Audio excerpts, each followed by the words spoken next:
तुम्ही जर हैदराबादचा जे आर काढला त्यानुसार मराठवाड्यातल्या सगळ्या मराठ्यांना जर तुम्ही प्रमाणपत्र दिले नाही तर मला उपोषण करावं लागणार आहे. हे विखे पाटील साहेबांनी लक्षात घ्यावं. समाजाने तुमच्यावर विश्वास टाकलेला आहे, त्या विश्वासाला सार्थपणानं खरं भरण्याचं काम विखे पाटील साहेबांनी केलं पाहिजे.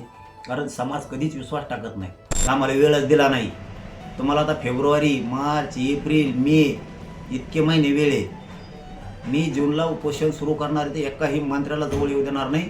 आणि वेळ पडली तर हेच मराठी उपोषण करता करता मुंबईला सुद्धा येऊ शकते. खूप वाईट परिस्थिती निर्माण झाली, बोलून सुद्धा देणार नाही एकाला सुद्धा.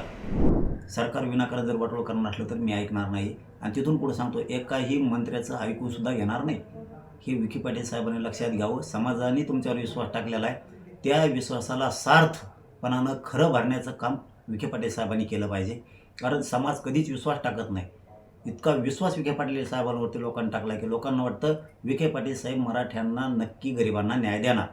या शब्द खोटा ठरू देऊ नये विखे पाटील साहेबांनी. आमची ही प्रामाणिक त्यांच्याकडून अपेक्षा आहे. नसता तुम्ही जर हे कामं केले नाही, पहिलं काम सांगतो, तुम्ही जर हैदराबादचा जे आर काढला त्यानुसार मराठवाड्यातल्या सगळ्या मराठ्यांना जर तुम्ही प्रमाणपत्र दिले नाही तर मला उपोषण करावं लागणार आहे. दुसरी मागणी सांगतो, शिंदे समितीला मुदतवाढ दिली. शिंदे समितीनं नोंदी शोधणं तातडीनं गरजेचं आहे. पुन्हा एकदा नोंदी शोधणं गरजेचं आहे. बलिदान गेलेल्या कुटुंबाला नोकरी आणि त्यांची आर्थिक मदत देणं गरजेचं आहे. त्यांचे MIDCचे आणि महावितरणचे जे आर काढत राहिलेत नोकरीसाठी बलिदान गेलेल्या कुटुंबाचे, तेही तातडीनं करणं गरजेचं आहे. सगळ्या केसेस मागं घेऊ म्हणलेले तुम्ही आणखीन केसेस मागं घेतलेले नाही आहेत. तीही विषय तुम्हाला तातडीनं मार्गी काढावं लागणार आहे. सारथीच्या शिष्यवृत्ती पोरांना मिळत नाही आहे. परदेशातल्या पोरांच्या अडचणी आहेत. महामंडळाचे परतावे थांबलेत. ह्या गोष्टी तुम्हाला तातडीनं करून घ्यावं लागणार आहेत. आणि विशेष म्हणून सांगतो विखे पाटील साहेबांना आणि फडणवीस साहेबांना, तुम्ही जर आता ठरवलंच की मराठ्यांचा हक्काचं आहे ते द्यायचं, तर विखे पाटील साहेब तुम्ही सातारा संस्थांचं गॅझेटियरचा GR कधी काढणार?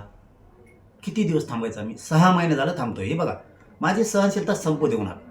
मी मोठ्या मनानं आणि माझ्या मराठा समाजानं मोठ्या मनानं तुमच्यावरती विश्वास टाकला आहे.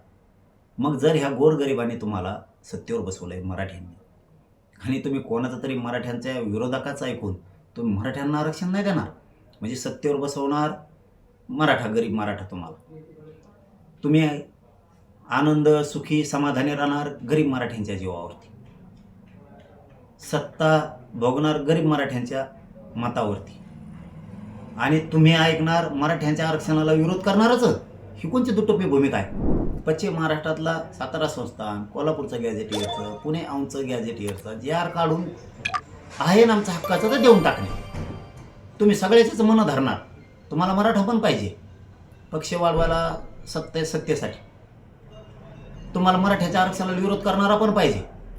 मग आम्ही मराठी का येडे का? मराठा तुटून बरं का. भाजपाला सत्तेवर बसवणारा एकमेव समाज असेल तर मराठा तुटू शकतो. ह्यो कधीच भाजपाकडे जात नाही. तुम्हाला जर याची परिस्थिती घ्यायची असेल तर माझ्या नादी लागू नका. तुम्हाला 2029ला हेच मराठी पाडून टाकतील. हे पण तुम्ही कधी विसरू नका. कारण इथं शेवटी आमचं अस्तित्व महत्त्वाचं आहे, आमचे लेकरं बाळं महत्त्वाचे आहेत. भाजपचे सुद्धा मराठ्याच्या लेकराचं कल्याण होणार आहे.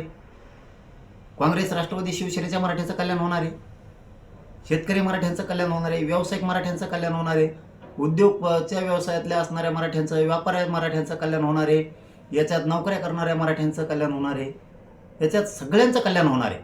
त्याच्यामुळं हे मराठे पक्षाला सुद्धा सोडणार नाही. तुम्हाला याचे दुष्परिणाम 2029ला भोगावं लागतील.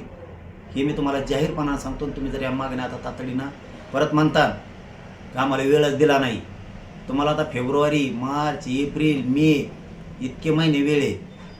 मी जूनला उपोषण सुरू करणार आहे, ते एकाही मंत्र्याला जवळ येऊ देणार नाही. आणि वेळ पडली तर हेच मराठी उपोषण करता करता मुंबईला सुद्धा येऊ शकते. पुन्हा सांगू नका की आता खूप वाईट परिस्थिती निर्माण झाली, बोलून सुद्धा देणार नाही एकाला सुद्धा. विखे पाटील साहेब, समाजाची तुमच्या डोक्यावरती जो हात आहे, समाजाने जे तुम्हाला आशीर्वाद दिला आहे, समाज द्या तुमच्या पाठीशी ठामपणानं उभा आहे. म्हणजे विश्वास आहे की विखे पाटील साहेब मराठ्यांना आरक्षण देणार. याला तुम्ही खरे भरा. नसता मराठा समाज तुमच्या सगळ्या सरकारच्या विरोधात आहे.